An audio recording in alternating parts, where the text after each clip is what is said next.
Alors, merci beaucoup d'avoir patienté. On a réglé le souci, en tout cas, j'espère.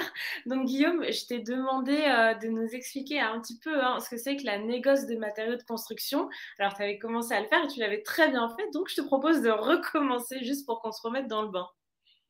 Eh bien, c'est très simple. Nous sommes une entreprise qui achète des matériaux de construction aux fabricants de ces matériaux, qui les produisent, donc, qui les mettent sur le marché. Nous, on Mhm. les achète en grosse quantité, donc en camions que vous voyez sur les routes, là, en semi-remorque. Ouais. Et on les vend, nous, à nos clients, qui sont des professionnels du bâtiment, dans des quantités qui sont plus petites, qui sont utilisables sur un chantier. Voilà. D'accord, ok. Je te propose justement, maintenant que tu nous as expliqué de manière globale, qu'on regarde un peu de quoi se compose ton quotidien. Donc voilà, différents aspects de ton travail. Un premier aspect dont on a discuté en préparant ce live, c'était commercial comptoir. Alors c'est un terme un peu vague, qu'est-ce qui se cache derrière? Tout à fait. Donc, commercial comptoir, c'est mon premier métier. Voilà. Je suis forcément un commercial avant d'être chef d'agence. Donc, c'est D'accord. mon premier métier. On reçoit tout au long de la journée des clients qui s'assoient au comptoir et avec lesquels on échange sur les besoins de leur chantier. Mhm. On y répond en faisant soit un devis qu'ils vont à leur tour remettre à leurs clients et puis faire valider et puis après nous passer la commande, soit directement parce qu'ils ont déjà un chantier en cours ou qu'ils ont l'accord de leurs clients, on leur fait une commande, c'est-à-dire qu'ils peuvent avec cette commande se faire servir chez nous dans la cour des matériaux ou D'accord. faire une livraison, voilà, organiser une livraison. Ça, c'est possible. Et puis aussi, on est là aussi pour les renseigner, pour les aider lorsqu'ils ont des contraintes particulières sur des chantiers avec des besoins de certains produits qu'ils ne trouvent pas à droite, à gauche. Nous, on est capable de répondre à leurs besoins là-dessus. D'accord, ok. Alors, bon, on est quand même dans un secteur assez particulier. Donc, pour les personnes qui nous regardent, n'oubliez pas que vous avez le chat et vous pouvez interagir et poser toutes les questions que vous voulez, même exprimer votre opinion, voilà, partager votre ressenti. N'hésitez pas, on est là pour ça. Et Guillaume, je pense, se fera une joie de répondre à vos questions et autres interventions. Donc, n'hésitez pas, on va continuer donc à regarder de quoi se compose ton métier. Donc, on a un autre aspect qui est le management du personnel. Qu'est-ce que tu fais dans le cadre de ce management? Tout à fait. Management du personnel, eh bien, c'est tout au long de l'année. Ça passe par l'organisation déjà de leur planning, donc avec des Mhm. aménagements de planning pour avoir du monde, bien sûr, parce que nous, on est ouvert sur une grande amplitude horaire, donc il faut avoir du monde le matin très tôt à 7 Mhm. heures, puisque le magasin ouvre à 7 heures, Ah oui, jusque le soir 18h30. Voilà. ok. On module le planning en fonction du personnel qui est disponible. Si on a un absent, un malade, il faut bien sûr faire en sorte que le magasin continue à fonctionner malgré tout. Donc, on Mhm. vient moduler les personnes pour que le client trouve toujours quelqu'un pour l'aider, pour le renseigner. Ouais. Et puis après, bien sûr, le développement des personnes, en passant par de la formation, on organise des formations avec les différents acteurs du secteur pour bien sûr que les personnes puissent répondre à nos clients, puisque le but, c'est qu'on ait des gens avec du savoir, voilà, parce que c'est la clé malgré tout dans notre métier qui est quand même assez technique. Oui, je suis Euh, d'accord. et puis des formations commerciales aussi, parce que tout le monde n'a pas forcément un parcours commercial. Tous les vendeurs, moi, que j'encadre au niveau de la partie commerciale, n'ont pas forcément les bagages du commercial typique. Voilà. Donc, ils Mhm. peuvent arriver qu'ils viennent d'autres secteurs et qu'ils aient envie de faire ce métier. Et donc, à ce moment-là, je fais en sorte qu'ils sachent découvrir le client. Ok, bah c'est très très clair. On va passer au troisième aspect dont tu nous as parlé, l'aménagement du plan de vente. Alors ça, c'est encore un autre truc. Tout à fait. Nous sommes un magasin, il faut bien se situer les choses. Et dans ce magasin, il y a des produits. Mhm. Bien souvent, les produits tout seuls ne servent pas à grand-chose. Il y a des gammes complètes de produits. Je vais prendre l'exemple d'une vis, par exemple. Ça va de la toute petite vis jusqu'à la très grosse. Elles Mhm. ont les vis toutes des usages différents.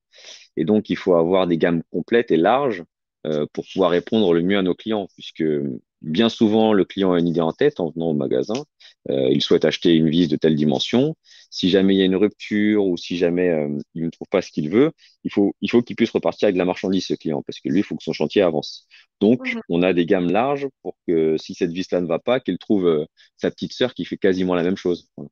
D'accord. Et moi, si vous voulez, toute l'année, je m'occupe de faire en sorte que les rayons soient bien remplis, avec les bons produits qui vont bien. Lorsqu'un client vient me voir et me dit, Guillaume, je ne trouve pas le produit, ce produit-là, tout le monde l'a et toi, tu ne l'as pas, c'est quand même bizarre. Je me renseigne auprès du fournisseur, je le fais rentrer, vous voyez, on fait vivre le Ok. magasin. Ok, bah, très bien. Donc maintenant, on a une bonne vue d'ensemble de quoi est fait ton quotidien, de en quoi vraiment consiste ton métier. Maintenant, on va regarder des aspects un petit peu plus dans la praticité. On va regarder un peu bah, le quotidien de ton travail. Par exemple, quel type d'horaire tu es, toi, amené à faire? Parce que tu nous parlais du volume horaire du magasin. Mais est-ce que toi, tu es amené à faire des horaires un peu particuliers ou plus traditionnels? Est-ce que tu as tes week-ends? Est-ce que tu as les mêmes vacances que tout le monde? Oui, globalement, oui, c'est des horaires de bureau. En général, c'est 8 heures midi, 14 heures 18 heures. Voilà. Il m'arrive forcément parfois de dépasser puisque là, faut pas regarder la montre, hein, mais mon métier de chef d'agence, c'est ça, hein, c'est à la fois le métier, je vous disais, de base de commercial et tout ce qui l'entoure. Donc, tout ce qui l'entoure, ça prend beaucoup de temps. Hmm. Et malheureusement, les journées, bah, voilà, elles sont pas extensibles. Donc, il arrive de déborder pas mal, mais ça, c'est pas un mal en soi. Le samedi, je travaille le samedi. Ça Ok. arrive très régulièrement. Voilà, pas tous les samedis, mais ça arrive très régulièrement. Et en termes de vacances, des vacances comme tout le monde, hein. Il n'y a pas de choses particulières là-dessus. D'accord. Et toi, tu es amené à faire des déplacements professionnels? Ça arrive, ça arrive, c'est plutôt ponctuel. Ça arrive lorsqu'il faut aller visiter, par exemple, une usine, aller visiter une usine, faire une formation, accompagner des collaborateurs pour faire des formations, Mhm. rendre visite à un client, bien sûr, sur les chantiers, puisque malgré tout, voilà, je garde ma casquette de commercial. D'accord. Toi, tu travailles seul ou tu as une équipe du coup? Vu que tu manages, j'imagine que tu as une équipe, mais est-ce que c'est la Bah, c'est ça. plupart du temps comme ça ou il y a des moments aussi où tu es en solitaire?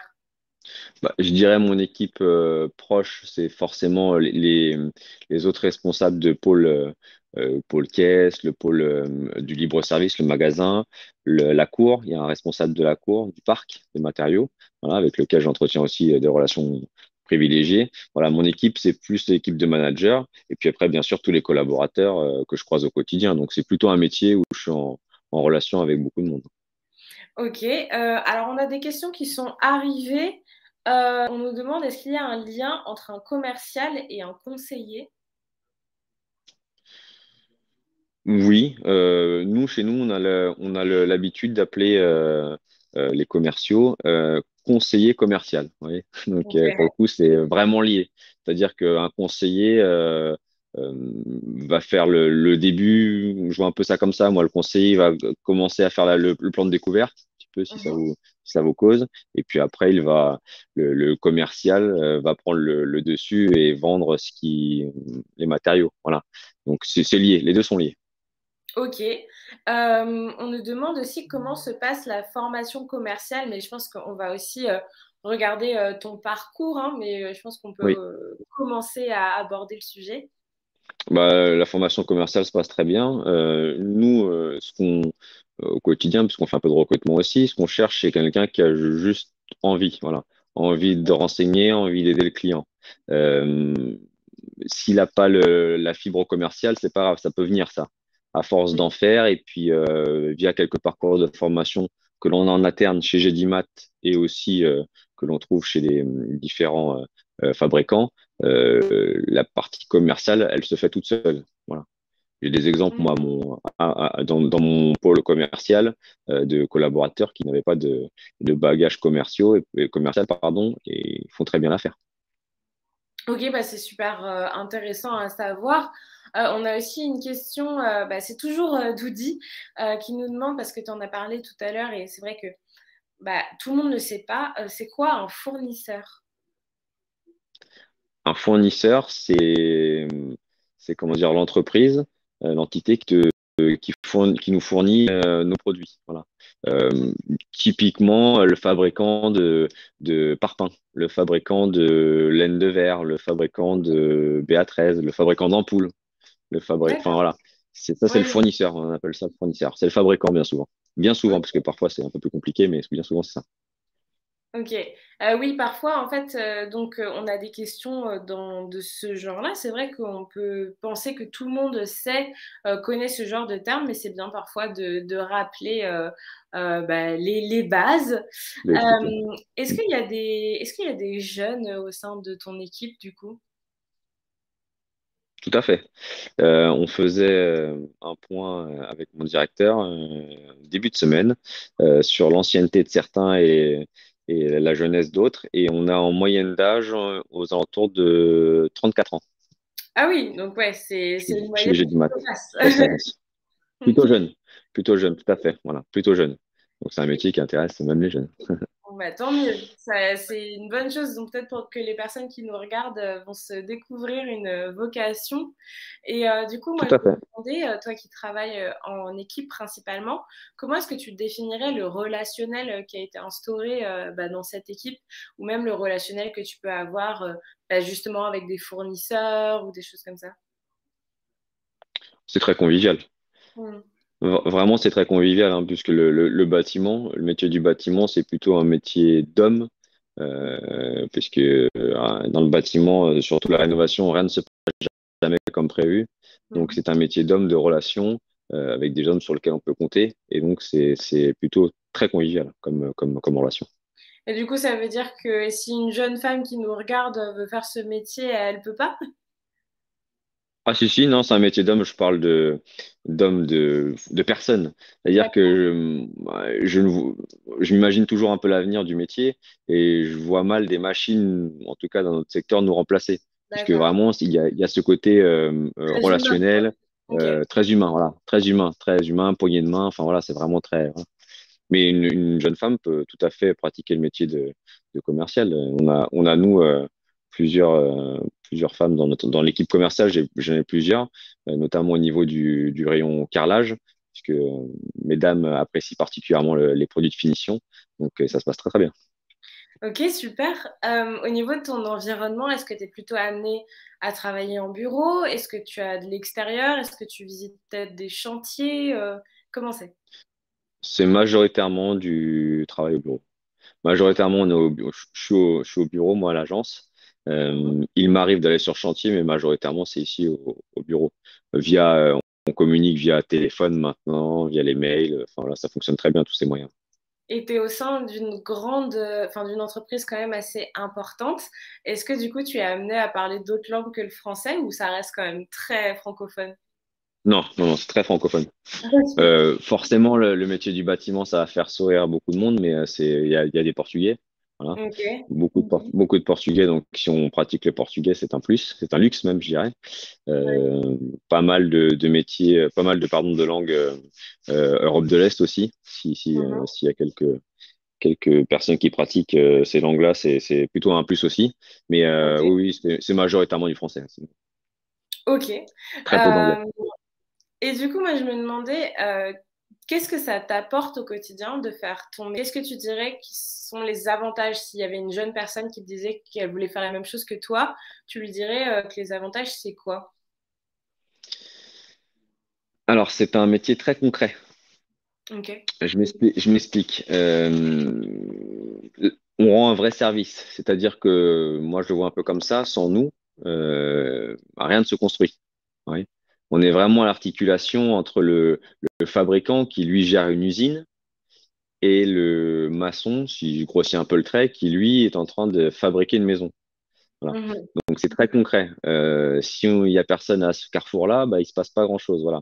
Donc Ok. le client vient nous voir ou nous envoie un mail sur une commande, on livre cette commande. Bah, s'il se passait pas ça, rien ne se ferait. Hein, plus Mhm. aucune maison ne se construirait. Si on exagère un peu le trait, c'est ça. Hein. Ouais. Donc moi je trouve ça très valorisant comme métier. Ok, donc ça t'apporte ce truc de un peu voir la concrétisation de Tout à ce fait. qu'on fait au quotidien. Ouais, je peux C'est comprendre ça. la satisfaction derrière ça. Et C'est ça. justement, toujours en t'adressant peut-être à une personne qui serait intéressée par ton domaine, qu'est-ce que tu dirais, quels sont les moins, selon toi? Euh, c'est un peu facile, mais là, j'en vois pas. Parce que c'est tellement en évolution, la distribution de matériaux de construction, c'est tellement un métier en évolution, de changement, c'est jamais, enfin, c'est très rarement la même chose, puisque les maisons se ressemblent, mais c'est jamais pareil en Mhm. réalité. Euh, non, je vois pas de point négatif. Tu es tellement Je vois amoureux de ton travail que Ouais, tu... ouais, c'est vraiment très intéressant au quotidien. J'en apprends tous les jours. Après, ce qu'il faut, bah, faut juste être sérieux et puis faire les choses comme il faut, c'est tout, hein. Mais on va le voir après. Mais il y a des points importants à bien avoir en tête. Voilà. Mais non, non, je vois pas, là, comme ça, je vois pas trop de points négatifs. Eh ben, écoute, c'est super, ça donne envie en tout cas, hein. On se dit, si une personne dedans en parle comme ça donne envie. Eh ben, on va regarder bah, ton parcours, tout simplement, ce que tu as fait dans ta vie jusqu'à en arriver là. Donc toi, tu as commencé, Guillaume, par un bac STI, donc sciences et techniques de l'ingénieur, Oui. spécialité génie électronique. Alors, ça donne quoi à peu près comme matière dans le concret? Qu'est-ce que vous étudiez On étudiait les circuits électroniques. Donc, D'accord. les codes, circuits électroniques, euh, comment fonctionnent, comment interagissent les puces électroniques entre elles, l'électricité, mais enfin basse tension, donc électronique. Euh, on étudiait ce genre de choses. Ok. Ça, Voilà, ça a qui n'a l'air. rien à voir. Ok. Ça a l'air complètement hors de ma portée, moi qui ai fait un bac littéraire, mais en tout cas, on va continuer. C'était très Donc, technique. après ce bac, tu as fait un BTS et une licence technico-commerciale. Donc, pareil, là, vous étudiez quoi? C'est quoi le technico-commercial? J'imagine que c'est un savoureux mélange.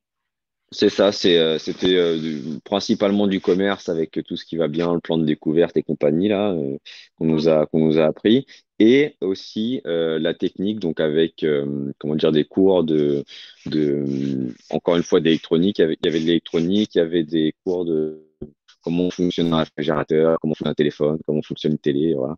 On nous Mhm. expliquait ce genre de choses, et puis comme ça, d'avoir à la fois la partie commerciale et technique, moi c'est ce qui me plaisait.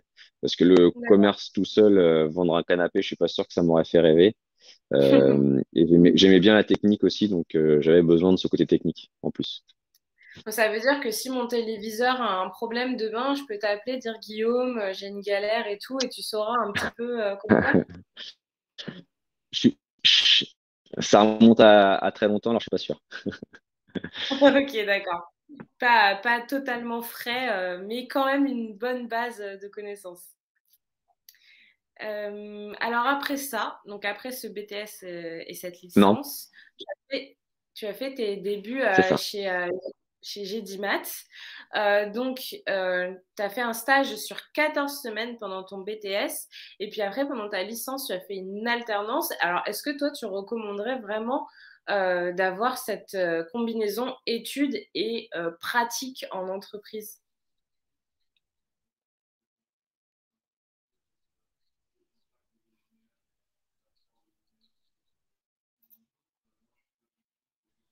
Clairement, oui. Pour rien au monde, je ferais différent.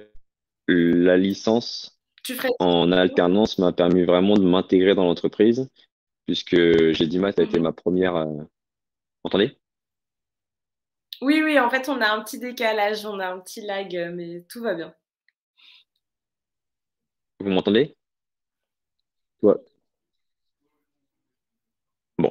Donc je disais, oui, de faire une licence en alternance, ça a été vraiment très intéressant pour moi. Ça m'a permis de m'intégrer chez GDMAT directement dans le monde du travail. Je ne peux que le conseiller, vraiment de faire ce parcours en alternance. C'est un vrai plus et puis ça permet en plus d'avoir une rémunération qui est plutôt bien pour faire un stage là, quelques sorties à droite à gauche. Mais c'est très intéressant d'être tout de suite propulsé dans le monde du travail et de comprendre les enjeux. Ok, et ben justement, en fait, toi, donc, tu étais déjà intégré, entre guillemets, chez GDMAT, donc ça t'a permis de commencer. Mais ce qui est intéressant de noter, c'est que tu n'as pas du tout commencé où tu en es actuellement. Toi, tu as fait tes débuts à la caisse. Et après, comment tu as fait pour progresser jusque Tout là où à tu en fait. es maintenant? Eh bah, c'est très simple.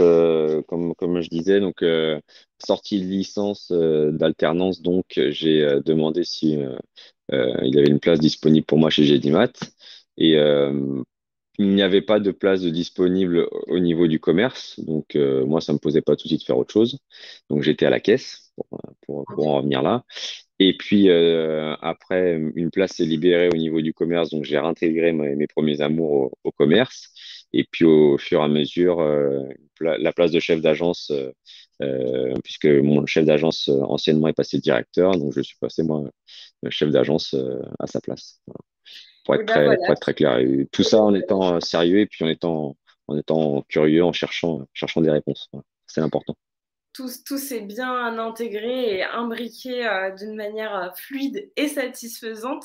Alors C'est ça. justement, maintenant que tu es dans la position qui te plaît et dans la position dans laquelle tu es actuellement, je te propose de jouer à un petit jeu.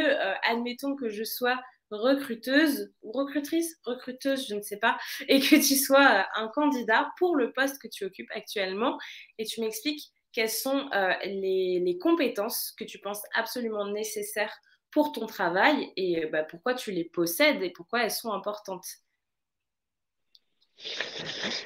Eh bien, la curiosité. Mhm. Comme je le disais, c'est le nerf de la guerre. Il faut être curieux. Bon, ça c'est une leçon de vie pour tous les jours aussi, hein, mais pour moi, il faut être curieux et aller au bout des choses, c'est-à-dire essayer de comprendre ce qui se passe, ce qui nous entoure, les différents intervenants, afin de maîtriser les choses au maximum. Moi, j'ai besoin de comprendre au quotidien, puisque je suis pareil, hein, encore une fois, je suis un carrefour entre le commerce, les caristes dans la cour des matériaux, les personnes du libre-service, les vendeurs du libre-service, les personnes de la caisse, voilà, les personnes du transport aussi, puisqu'on a une flotte de transport. Voilà. Donc, j'ai besoin de comprendre comment tout le monde travaille.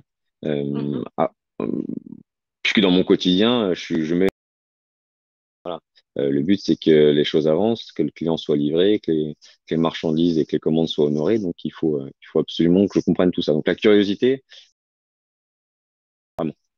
Oui, que tu l'as noté à 70% pour 40% pour les deux suivantes. La compétence suivante étant être mesuré ou mesuré pour les demoiselles.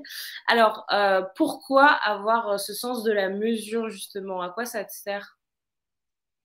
Eh bien, comme je le dis parfois, à respirer. C'est-à-dire que il ne faut pas tout de suite s'emporter. C'est un métier où, le métier en tout cas d'agence, il faut tempérer les choses. Voilà. On a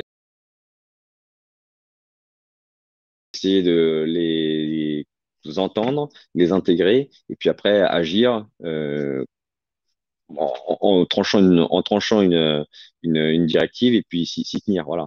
Donc il faut vraiment se mesurer et puis surtout ne pas faire transparaître de l'énervement ou ce genre de choses, puisque on a tendance à suivre forcément le chef d'agence. Donc si moi je me mets un petit peu à fonctionne pas. Voilà. Le but c'est que les choses avancent et donc trouver des solutions. Voilà. Les solutionnaires, on est là pour que ça avance. Hmm. Toi, tu es là, oui, en grande partie aussi pour montrer l'exemple. Donc, c'est sûr que si tu commences à lâcher, tout le monde va lâcher aussi, enfin, en tout cas, à te Exactement. lâcher. Et comme tu disais aussi, bah, voilà, il y a ce côté de gestion. Et je pense que ça va bien avec la troisième compétence dont tu me parlais, qui est la réactivité. Mais aussi, pourquoi c'est ça qui t'est venu d'instinct?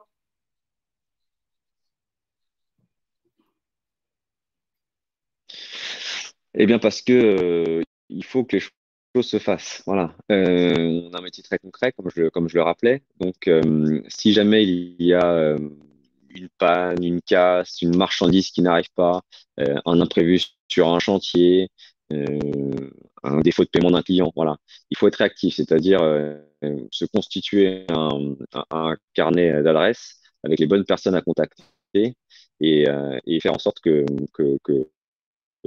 euh, toujours une solution, voilà. Ne jamais rester faut être dans l'attente. Voilà, c'est un métier où vraiment il faut être dans et essayer en maximum d'anticiper les différentes problématiques qui pourraient se présenter euh, pour que tout roule. Voilà. Mon but, c'est que tout roule. Moi, quelque part, mon boulot, je travaille pour les collaborateurs. Je le vois un peu comme ça. Je fais en Mhm. sorte qu'ils soient à l'aise, qu'ils puissent venir travailler comme il faut, qu'ils aient les outils qui vont bien. Euh, le but, c'est ça. Eh ben, écoute, je pense que ça a l'air de bien fonctionner. En tout cas, moi, tout roule et j'ai envie de t'engager. Donc, c'est que tu as bien vendu tout ça. Merci d'être prêté au jeu du recruteur avec moi. Donc après ça, on va regarder les clichés auxquels tu as pu être confronté ou que tu peux entendre, que ce soit sur ton travail, sur tes études, sur le domaine dans lequel tu exerces. Donc premièrement, un cliché dont tu m'as parlé, c'est les chefs sont tous des incapables. Qu'est-ce que tu aurais à répondre à ça?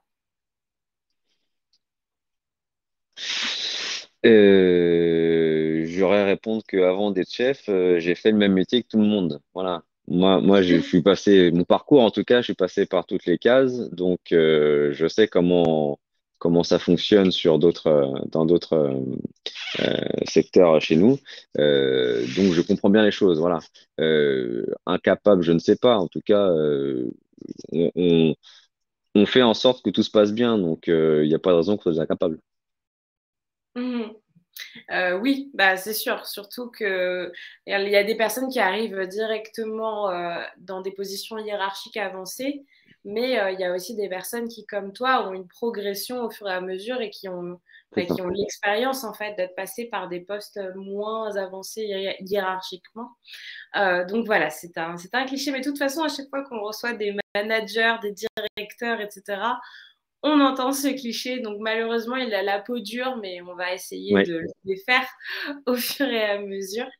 Et en deuxième cliché, et ça c'est un cliché sur le bâtiment, on va dire, hein, qu'on entend aussi souvent quand on a des lives avec des personnes de ce secteur, c'est que le bâtiment, c'est pour les brutes. Alors, on sait que c'est faux, évidemment, c'est exagéré, mais comment est-ce que tu répondrais à ça? Euh,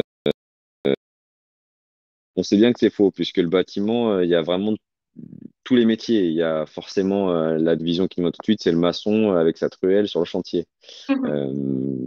Ça, c'est la vision du maçon avec sa truelle sur le chantier. Il y a la personne qui lui a vendu la truelle. Il y a le patron du maçon qui lui a imaginé le plan enfin, qui a imaginé, qui a construit le projet de la maison qu'il est en train de bâtir. Il y a l'architecte. Il y a les personnes qui font en sorte que tout se passe bien tous les jours. Il y a les chauffeurs. Il y a tout un panel de personnes. C'est pas seulement le maçon sur son chantier. Voilà. Il faut bien l'entendre aussi comme ça aussi. Encore une fois, hein, on le dit quand le bâtiment va, tout va, c'est que c'est un métier qui est porteur. Voilà. C'est un secteur qui est vraiment très porteur, le bâtiment. Alors nous, justement, bah, merci beaucoup d'avoir répondu à ces clichés. D'ailleurs, bah, merci d'avoir précisé que c'était un secteur porteur parce que voilà, on le répète, hein, c'est un secteur aussi bah, d'avenir entre guillemets. Donc j'espère que les personnes qui regardent savent qu'il y a de la place pour eux à l'avenir. On arrive sur la fin, le moment de questions-réponses et des messages importants. Alors j'ai quelques questions.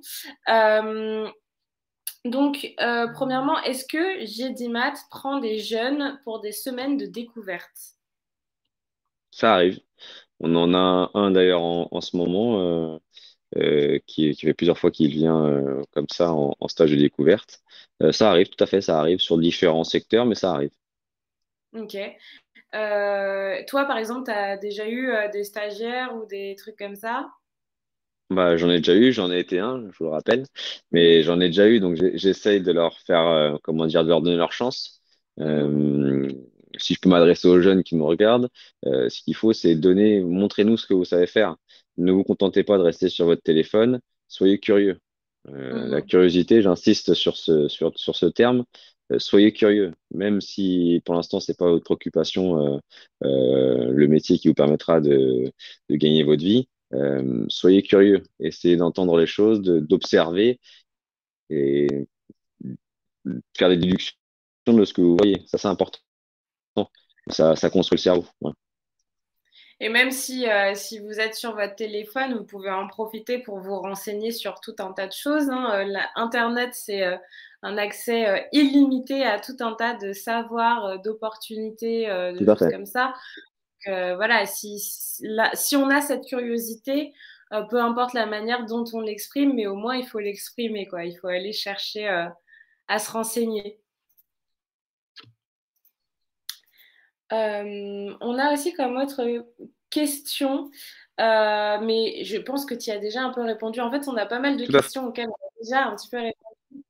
Est-ce que tu peux recruter une personne n'ayant pas ses compétences, donc les compétences dont tu parlais hein, quand on échangeait tous les deux là, et l'aider à évoluer, donc pour atteindre, hein, entre guillemets, ton niveau, quoi.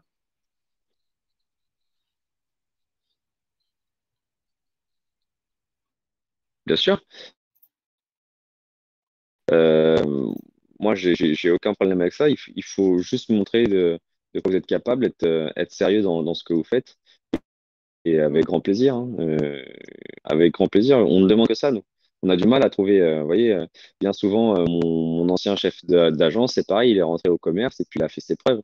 C'est pas un métier, enfin, on n'est pas chef d'agence ou chef d'autres choses, hein. C'est vraiment par la culture de l'effort. J'ai envie de dire, voilà, c'est vraiment la culture de l'effort, c'est une bonne définition. Donnez-vous les moyens. Si vous vous donnez les moyens, vous y arriverez. Bah, c'est une bonne réponse. Enfin, c'est bien en tout cas d'envoyer ce message qui nous donne en fait la sensation que on a aussi notre destin en main, quoi. On peut continuer à évoluer, à se former, à avancer. Tout n'est pas inscrit dans Exactement. la pierre. On peut tout à fait évoluer. On a Parisien dans l'âme, quel super surnom, qui nous demande est-ce qu'il y a, alors je pense qu'il y a une petite faute, qui nous demande est-ce qu'il y a des employeurs difficiles à manager. Je pense que la question est est-ce qu'il y a des employés difficiles à manager.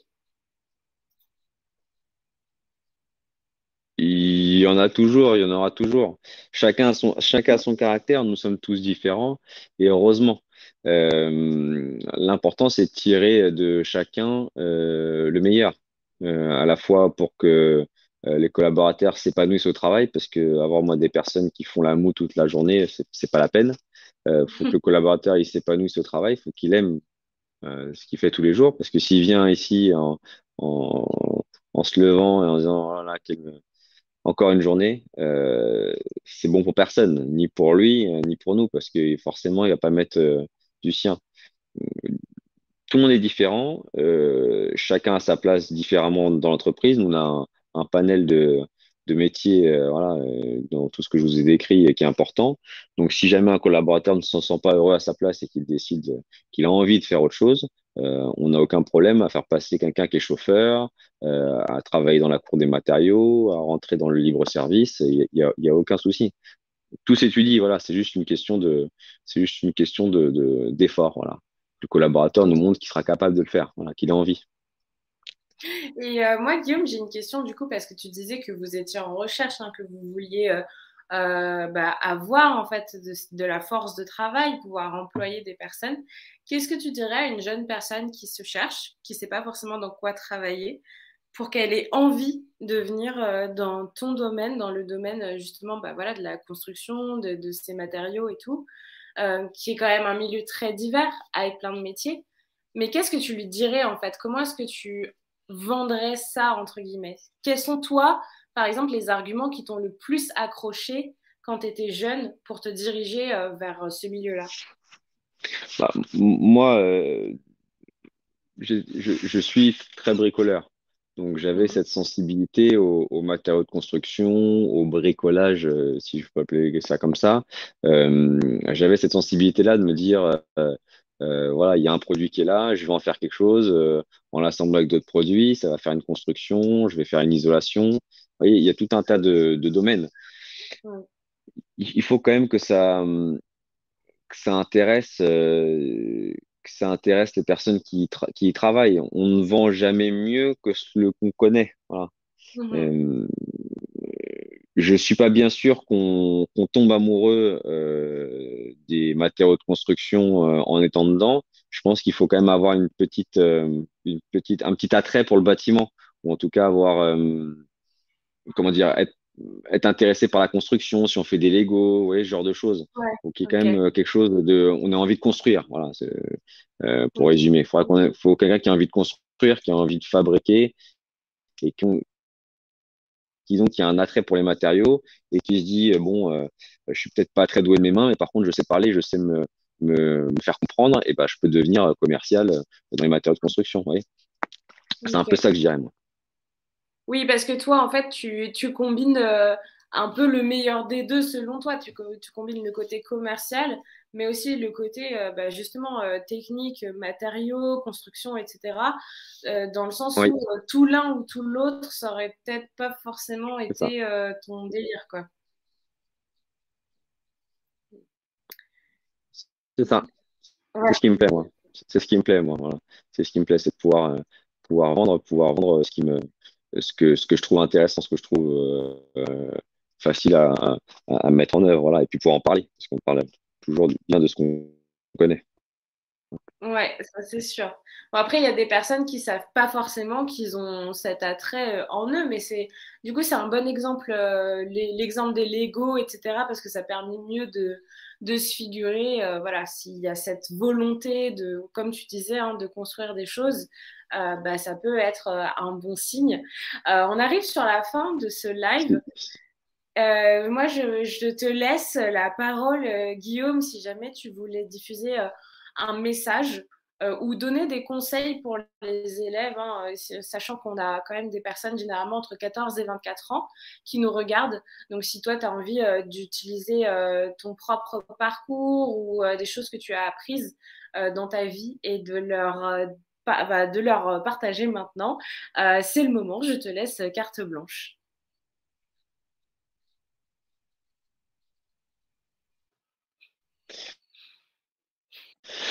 Et ben, je serais simple, hein,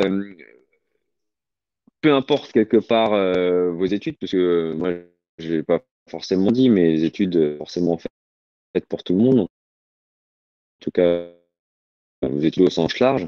Donc, peu importe votre niveau, ça devra dire un jour l'envie d'avoir, je trouve ce slogan, donnez-vous la peine de réussir, vous verrez que ça fonctionne tout seul, hein. Mm. Et si vous avez un manager qui est à votre écoute et qui vous regarde, il vous fera évoluer naturellement. Voilà. Moi, je le fais naturellement quand je vois des talents qui se distinguent parmi les collaborateurs que j'ai. Bien sûr, je les fais évoluer. Voilà. C'est juste se donner l'envie des choses, voilà. L'envie d'apprendre, l'envie d'écouter et de réussir, voilà. De réussir dans votre vie personnelle aussi et dans votre vie professionnelle. Parce que souvent, les deux vont ensemble. Et si c'est quelqu'un qui a aucun contact et qui en est pas encore dans la position de se faire repérer par quelqu'un comme toi, mais qui aimerait bien, comment cette personne peut faire? Bah, via comment dire, des CFA. Je pense que peut-être mettre un pied dans les CFA, Donc les centres de formation, postuler sur c'est les ça? différents tout centre de, oui, centre de formation, pardon. Les centres de formation du bâtiment, il y a quelques centres de formation du bâtiment qui ont fait, je crois, des formations commerciaux. Commerce de matériaux, ou je sais plus exactement comment ça se prénomme, mais il me semble que c'est quelque chose comme ça. Ça, c'est une possibilité. Sinon, postuler chez Gédimat, bien sûr, mais chez la concurrence, évidemment. Parfois, vous pouvez rentrer, pour ne pas les citer, chez Leroy Merlin ou Castorama, et puis après, nous, atterrir chez nous, ou vice-versa, voilà. Euh, il faut juste, voilà, il faut juste avoir envie maintenant avec tout ce qui existe comme plateforme de recrutement, vous devez pouvoir trouver votre bonheur. Ok, super. Bah écoute, Guillaume, merci beaucoup d'avoir été avec nous pour ce live et d'avoir Merci. répondu de manière aussi extensive à toutes nos questions, à toutes nos considérations et autres questionnements. Donc pour les personnes qui nous regardent, merci d'avoir été avec nous. J'espère que ça vous a intéressé. Comme vous le savez, bah, nous on fait plein de la métier hein, sur notre web TV. MyFuture, on fait également des visites d'entreprises virtuelles, c'est-à-dire que nous, on se déplace dans l'entreprise et vous, vous êtes au chaud chez vous ou en classe et vous nous regardez depuis ce magnifique petit ordinateur qui est le vôtre. Et voilà, on fait aussi du contenu sur les études, sur l'orientation et sur le monde du travail sur nos réseaux sociaux. Donc, n'hésitez pas à nous suivre là-bas. Guillaume, je te dis encore merci beaucoup d'avoir été Ouais, merci. avec nous. Merci et à tout le monde, je vous dis au revoir et une très bonne fin de journée. Salut! Au revoir.